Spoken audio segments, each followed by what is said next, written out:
मध्य प्रदेश के मुरैना जिले में एक दिवसीय प्रवास पर आए मुख्यमंत्री डॉक्टर मोहन यादव का कृषि मंत्री ऐंदल सिंह कंसाना ने भव्य स्वागत किया।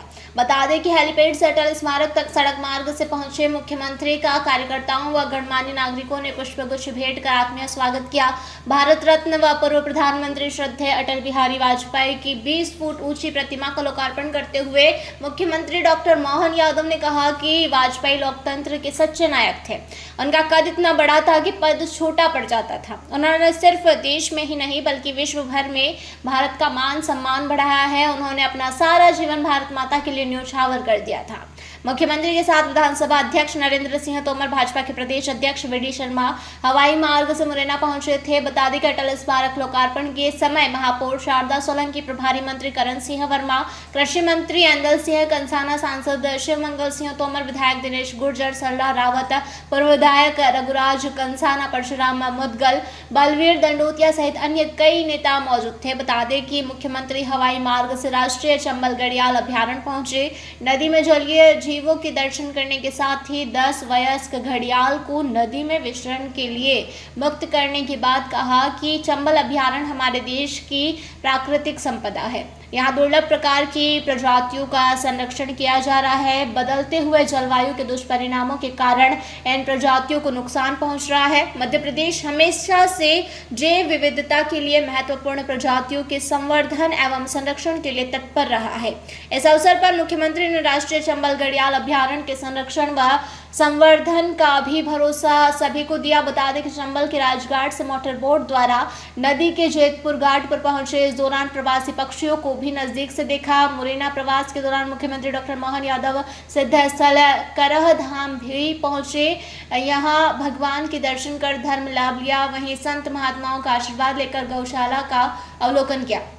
करह धाम पर आयोजित सीएपीय मिलन समारोह में एकत्रित सभी धर्म प्रेमियों को भी संबोधित किया और मंदिर में गाई रामधुन चर्चा करते हुए कहा कि पटिया वाले धाम पर जो आनंद आया है, ऐसा लगा गौ माता की सेवा को जो धाम है, ऐसा लगा जीते जी आंखों में स्वर्ग दिखाई दे रहा है। यहाँ आस्था का सैलाब उमड़ा हुआ है। यहाँ कुंभ की तरह जनता बड़ी संख्या में आई है। आस्था और श्रद्धा के साथ जनता यहाँ आई है। बता दें कि करोड़ों देवी देवताओं का वास अगर कहीं है तो वह गौ माता में है।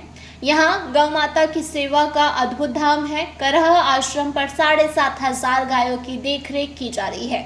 मैं यहाँ के संत महाराज को प्रणाम करता हूँ। सरकार से जो बन पड़ेगा वह सहयोग किया जाएगा। मुख्यमंत्री के साथ विस अध्यक्ष नरेंद्र सिंह तोमर, भाजपा प्रदेश अध्यक्ष वी.डी. शर्मा मौजूद रहे।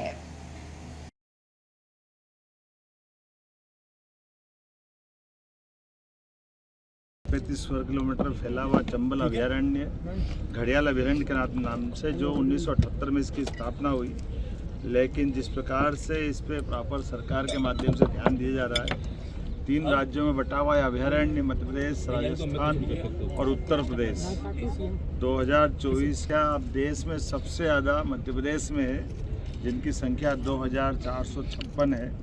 और जैसा कि आपको जानकारी है, बड़ी अच्छी रोचक इनकी जीवन की दिनचर्या है, जिसके आधार पर न केवल घड़ियाल को बचाया जा रहा है बल्कि घड़ियाल के माध्यम से इको टूरिज्म, जलीय जीवों को बचाते हुए समूची वसुधा का ये जो खूबसूरती है, बहुत अच्छा प्राणी है, जिसके माध्यम से वैसे तो बता दूं कि चंबल ये पूरे देश की सबसे स्वच्छ नदी है, एशिया महाद्वीप।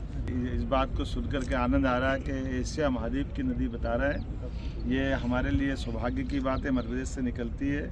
और जो चंबल अभयारण्य में घड़ियाल, डॉल्फिन, मगर, 9 प्रकार के विभिन्न कछुए, विभिन्न प्रकार की मछलियाँ, सभी प्रकार के पक्षी, खासकर इंडियन स्कीमर, काले belly tern, great cormorant, grey heron, brahminy duck इत्यादि बहुत सारे पक्षी जो अपने भी हैं और विदेश से भी आते हैं। फरवरी तक का रहता है। आने वाले समय में यहाँ पे लोगों को रोज़गार मिले, घड़ियाल संरक्षण के आधार पर अभयारण्य में पर्यटक बढ़े, इस नाते से इसकी योजना बन रही है। उस पर हमने काम करने की दिशा में फॉरेस्ट डिपार्टमेंट को बताया है। आज मैं माननीय हमारे विधानसभा अध्यक्ष श्रीमान नरेंद्र सिंह जी तोमर साहब, माननीय सांसद खजुराहो श्रीमान विष्णुदत्त शर्मा जी, माननीय मंत्री कृषि ऐंदल सिंह कंसाना जी, हम वन राज्य मंत्री दिलीप सिंह अहिरवार जी, यहाँ की विधायिका श्रीमती सरला रावत जी, हमारे पूर्व विधायक बलवीर सिंह दंडोतिया जी, सबके साथ आ जा कर के मुरैना के इस हिस्से में भविष्य की पर्यटन की संभावनाओं को लेकर के काम करने का हमारा सबका संकल्प है। और ख़ास करके हम सब जानते हैं कि ये हजारों साल से यहाँ प्राकृतिक रूप से घड़ियालों का, यहाँ तक कि डॉल्फिन की संभावना भी मानी जाती है। ऐसे में भविष्य में इसको पुनर्स्थापित करने के लिए जहाँ घड़ियाल अंडे देते हैं उनमें से आधे अंडे को बचा करके 2 साल से 2.5 साल का समय उनको बड़ा होने का, जिसमें वो 120 सेंटीमीटर से ऊपर हो जाए, तब जाकर उनको तीसरे साल, ये अर्थात जो आज हमने यहाँ घड़ियाल छोड़े हैं, ये 2022 में अंडों का संग्रह करके इनके बच्चे निकले थे और धीरे धीरे इनको अपनी जलीय व्यवस्थाओं के अंदर उनका जीवन बचे, उसकी व्यवस्थाओं के लायक बना करके छोड़ने का जो क्रम है, मुझे इस बात का संतोष है कि लगभग 106 यानी 10 आज हमने यहाँ घड़ियाल के बच्चे छोड़े हैं। और इसकी रोचक जानकारी भी बड़ी अच्छी है। अंडों को जब सेक करके इनको टेम्परेचर दिया जाता है, तो टेम्परेचर के बलबूते पर मुझे फॉरेस्ट के अधिकारियों ने बताया है कि टेम्परेचर के आधार पर वो मेल और फीमेल हो जाते हैं। टेम्परेचर थोड़ा सा ज़्यादा तो मेल, टेम्परेचर थोड़ा कम तो फीमेल। ये प्रकृति की अद्भुत लीलाएं हैं, सुनकर के भी आनंद आता है, रोमांच भी आता है, लेकिन इसके साथ जो हमारे लोगों को जिज्ञासा भी शांत हो, पर्यटन का आनंद भी हो, लेकिन रोजगार का अवसर मिले। इसलिए आपकी जानकारी के लिए यशस्वी प्रधानमंत्री ने यहाँ पहले यहीं बगल में श्योपुर मुरैना का पुराना हिस्सा जो जिला बन चुका है, वहाँ चीते छोड़े। अब यह घड़ियाल अभयारण्य भी एक सेंचुरी बन सकता है। भविष्य में माधव टाइगर रिजर्व को भी हम बहुत जल्दी टाइगर रिजर्व की श्रेणी में मान्यता देने वाले हैं। कुल मिलाकर के चंबल के अंचल में फॉरेस्ट से पर्यटन का बढ़ावा देते हुए सब प्रकार से देश और दुनिया के सामने इसका ये रूप लाने की आवश्यकता भी है। मुझे संतोष है, सभी वरिष्ठों के मार्गदर्शन में हमारी सरकार इस दिशा में काम कर रही है, ताकि यहाँ की जो विशेष स्थिति और विशेष जल जीव, वन्य जीव है, उनसे सब परिचित हो सके। आज का दिन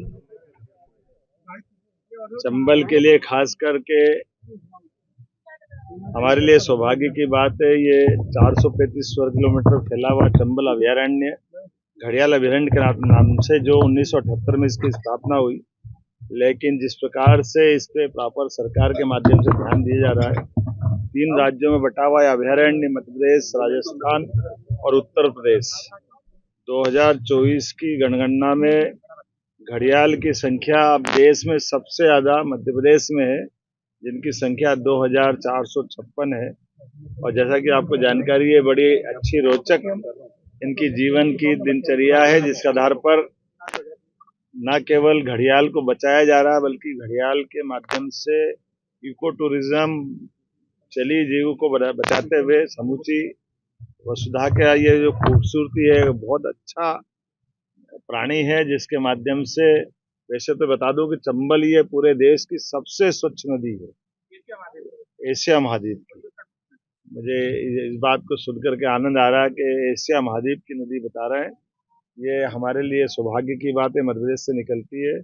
और जो चंबल अभयारण्य में घड़ियाल, डॉल्फिन, मगर, 9 प्रकार के विभिन्न कछुए, विभिन्न प्रकार की मछलियां, सभी प्रकार के पक्षी, खासकर इंडियन स्टीमर, काले belly tern, great cormorant, grey heron, ब्राह्मणिक डक इत्यादि बहुत सारे पक्षी जो अपने भी हैं और विदेश से भी आते हैं।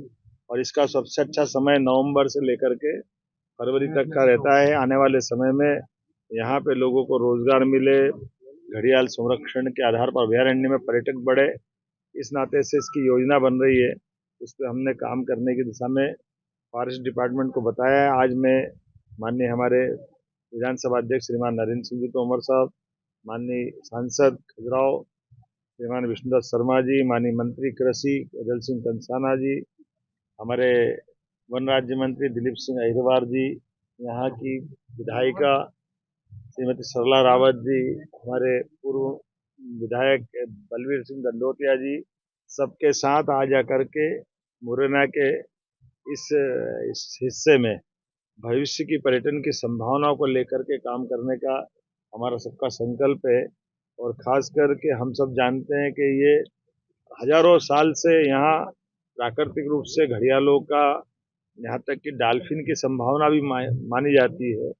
ऐसे में भविष्य में इसको पुनर्स्थापित करने के लिए जहाँ घड़ियाल अंडे देते हैं उनमें से आधे अंडे को बचा करके 2 साल से 2.5 साल का समय उनको बड़ा होने का, जिसमें वो 120 सेंटीमीटर से ऊपर हो जाए, तब जाकर उनको तीसरे साल, ये अर्थात जो आज हमने यहाँ घड़ियाल छोड़े हैं, ये 2022 में अंडों का संग्रह करके इनके बच्चे निकले थे और धीरे धीरे इनको अपनी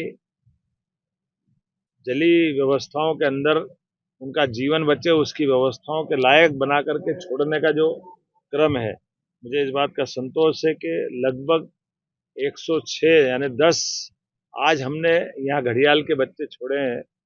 और इसकी रोचक जानकारी भी बड़ी अच्छी है।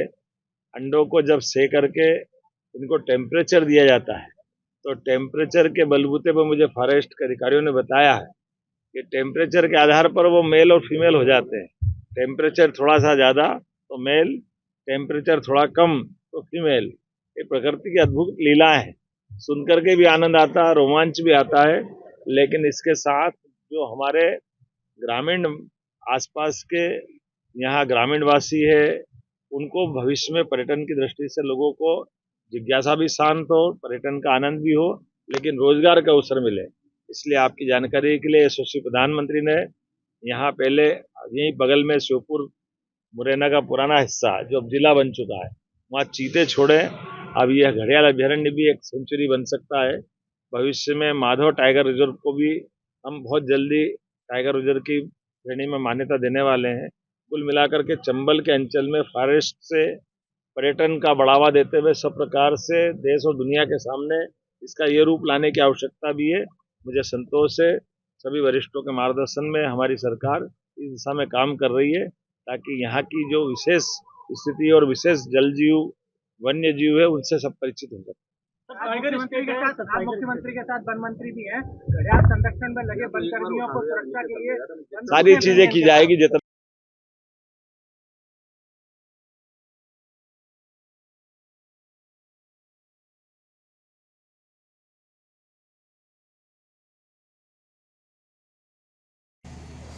मुरैना से नरेंद्र सिंह राजपूत की रिपोर्ट।